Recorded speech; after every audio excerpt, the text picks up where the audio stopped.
Hello, gym owners. I'm Matthew Becker from Gym Lawyers PLLC.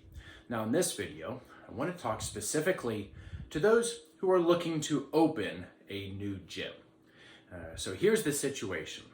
Understandably, you're out there. You've decided that you're going to open a gym. Great job. It's an awesome thing to get into. It's an awesome business to get into. And as you're going through the opening process, eventually, you're going to start to concern yourself with making money. And it's going to probably be a lot sooner rather than later. Because if you talk to a lot of business consulting companies out there directed toward micro gyms, you're going to hear a lot about pre-sales, or you're going to hear a lot about trying to get people to commit to your gym before you open up your facility, so that way you have a prediction that on day one, you actually have some kind of revenue coming in, and you're not waiting until you open your doors and then trying to hit your bottom line to keep the doors open for a prolonged period of time. Here's the problem. Almost every state that we've ever looked at has something related to what's called a Health Club Act. Now, different states are going to call it different things, but what they are is it's a series of laws or a series of rules and regulations that govern different types of businesses that are selling essentially membership contracts. So for the purposes of this video, we're just going to refer to these as statutes and laws that apply directly to gyms and gym owners who are trying to sell contracts.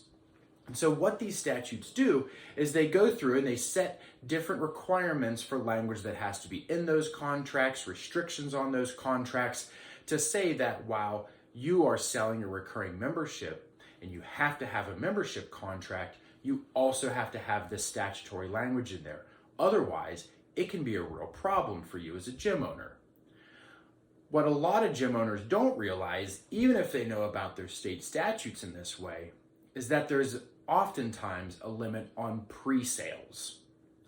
And so, for example, one state might say that while a gym owner is allowed to pre-sell memberships, there's restrictions to say things like you have to guarantee that your gym is going to open in 180 days from the date that you sold that membership. And this can cause the problem.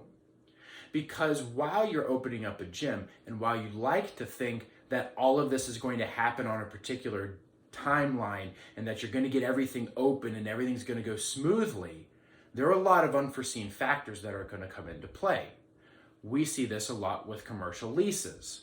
It never happens very quickly where you get a commercial lease, you negotiate that lease, you sign the lease, and you're able to move into the premises, let alone if you need to build out that premises. Now we're increasing the timeline even more.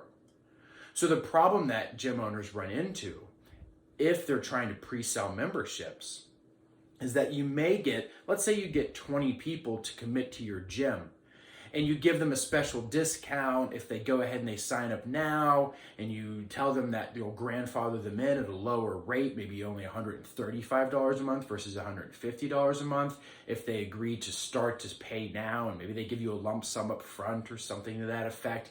A lot of consulting companies are going to tell you different strategies around this.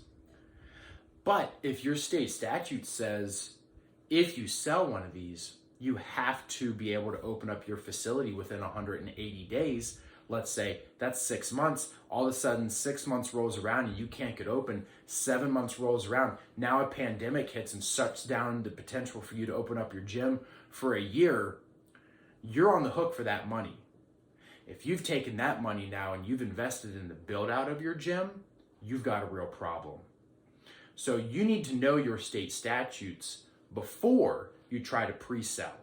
Also, if your consulting company is telling you to take money from these people before you open up your doors, start asking questions, because that can be a real problem.